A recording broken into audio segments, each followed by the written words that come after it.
Originally, Texas was included in the proposed rule for summer ozone season nitrogen oxide reductions. But when the final rule was issued, Texas was added to the rule's required year-round emissions reduction of nitrogen oxide and sulfur dioxide.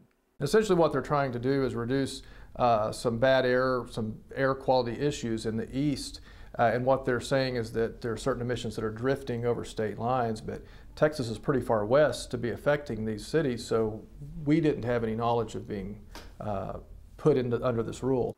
Because it is so late and Xcel has had such a short amount of time to make the transition, there is no way they can spend tens, if not hundreds of millions of dollars to put additional emission controls on their smokestacks. Instead, they are going to turn to a short-term solution. Simply not run our coal plants nearly as much and make up the difference with more natural gas generation.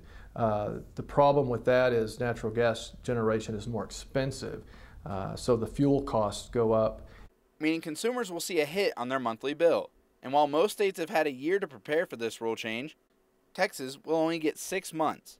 We're being asked to reduce our emissions the same percentage that other power generators are asked to, even though we're much farther ahead than they are. There's a lot of parts of this rule that are just not fair, not only for Texas, but for our region in particular. If the rule does in fact remain in effect, customers will see their bills go up at the first of the year. Matt Hamilton, Pronews 7.